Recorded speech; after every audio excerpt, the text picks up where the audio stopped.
ప్రార్థనా సమయం అనే ఆధ్యాత్మిక కార్యక్రమానికి మిమ్మల్ని అందరినీ ప్రేమతో ఆహ్వానిస్తుంది. ధ్యానము కొరకు 66వ కీర్తన నుండి మనకు సుపరిచితమైన లేఖన భాగము 19వ వచనం చదువుకుందాం.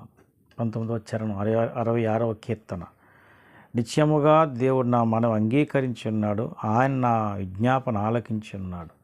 ప్రభునందు ప్రియమైన దేవుని బిడ్డలారా, ఈ చదివిన ఈ లేఖనములో భక్తుడు తెలియజేస్తున్నటువంటి ఒక నమ్మకంగా ఏ విధంగా ఈ మాట చెప్పగలుగుతున్నట్టే తన ప్రార్థన గురించి, దేవుడు నా ప్రార్థన విన్నాడని ఎంతో నమ్మకంగా ఈ మాట చెప్పగలుగుతున్నాడు. అదే అంటున్నాడు, నిశ్చయముగా.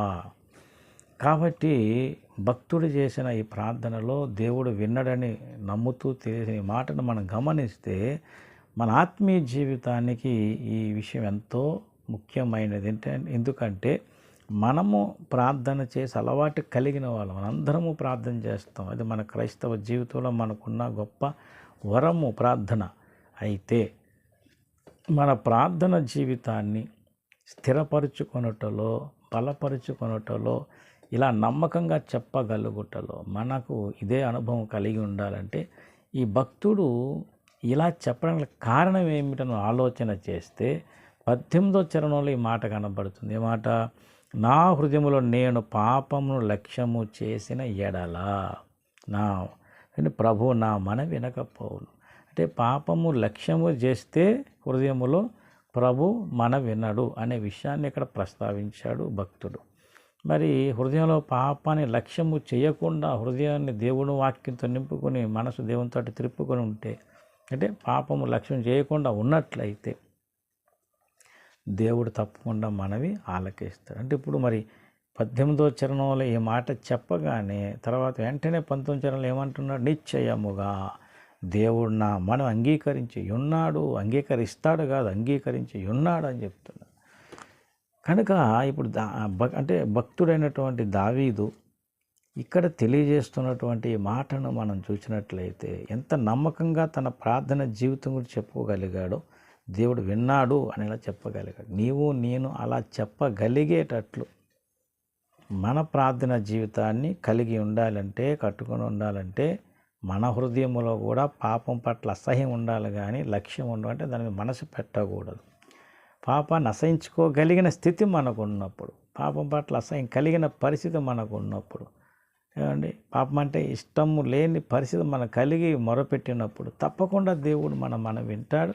మనం కూడా ఇలాగే చెప్పగలుగుతాం. కనుక ఈ సందేశం ఒకసారి ఆలోచన చేయండి. దేవుడు మనవి వినాలి. అది మనకు ప్రార్థనలో ఉన్నతమైన అనుభవం.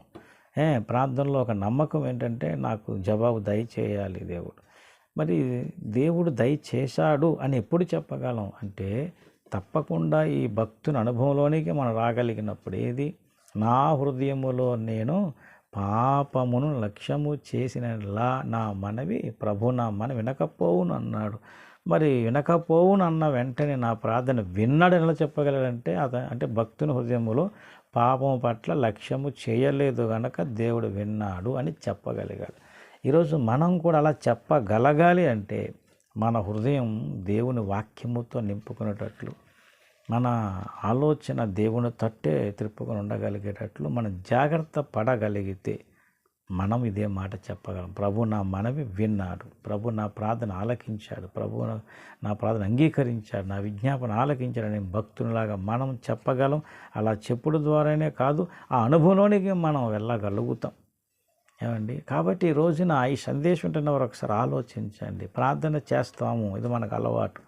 ప్రార్థన అనే వరం మనకు ఉంది, తప్పగా ప్రార్థన చేయాలి. ప్రతి విషయంలోనూ మనం ప్రార్థన చేస్తాం. కానీ మనం చేయవలసిన ప్రార్థనలో నా మనవి దేవుడు విన్నాడు అనేటువంటి అనుభవం మనకి ఎంతవరకు కలుగుతుంది. ఎందుకంటే కొన్ని దేవుని యొద్ద నుండి జవాబులు పొందే ప్రార్థన దానికి ఒక ప్రత్యేకత అనే అనుభవం కలిగి ఉంటుంది. మరి ఆ ప్రార్థన అలాగే మనం చేయగలిగేటట్లు, ఆ నిశ్చయత మనం కలిగి ఉండేట్లుగా ఉన్నామా లేదని మనం పరీక్షించుకొని ఈ భక్తుని వలె మనము దేవుని సన్నిధిలో వేడుకోగలిగినప్పుడు తప్పనిసరిగా అనుభవం మనం పొందుతాం. కాబట్టి ఇక్కడ మనం గమనించాలి, నా ప్రార్థన దేవుడు అంటే అంగీకరించి ఉన్నాడు, నా విజ్ఞాపన ఆలకించి ఉన్నాడని చెప్పిన దావీదు భక్తుని వలె మనము చెప్పగలిగేటట్లు మనం ఎదగటమే మన ప్రార్థనలో గొప్ప అనుభవం. అలా చెప్పగలిగేటట్లు ఎదగటం అంటే మన హృదయము దేవుని తట్టే ఉండాలి తప్ప మరి పాపమును గురించి లక్ష్యము చేయకూడదు. అలా చేయకుండా జాగ్రత్త పడగలిగేటట్లు, హృదయంలోనే వాక్యం ఉంచుకోగలిగేటట్లు మన జీవితాన్ని సరిచేసుకోగలిగితే మన ప్రార్థన ఎంతో దీవించబడుతుంది. అంటే ఆశీర్వాదంగా మన ప్రార్థన ద్వారా దీవెన మనం పొందగలుగుతాం. మన ప్రార్థన ఒక ఉన్నత అనుభవం నడిపించగలుగుతుంది. కాబట్టి మన ప్రార్థనలో ఈ అనుభవాన్ని మనం పొందుకోగలుగుతాం. అలా పొందుకున్న ద్వారా దేవుని కార్యాలు చూడగలుగుతాం. కనుక ఈ సందేశం వింటున్నవారు ఆలోచించి మరి మన హృదయం దేని మీద లక్ష్యమై ఉంది, ప్రార్థన నిశ్చేత మనం కలిగి ఉన్నాం అంటే దేవుడు నా మనం విన్నాడు అని మనం చెప్పగలుగుతున్నామా? కాబట్టి మనకు నిశ్చేత కలగాలంటే మనం ఏమి చేస్తే ఆ నిశ్చేత కలిగి ఉంటాం అనేది మనం గమనించాలి. అందుకు భక్తుడు చేసిన ఆ ప్రార్థన అనుభవాన్ని మనం చూసి ఆ అనుభవంలోనికి మనం వెళ్ళగలిగితే తప్పకుండా దేవుని కార్యాలు చూడగలుగుతాం. కాబట్టి మన హృదయాన్ని ఎంత మరి జాగ్రత్తగా కాపాడుకోగలిగితే అంతగా ప్రార్థనలు ఎదగలుగుతాం.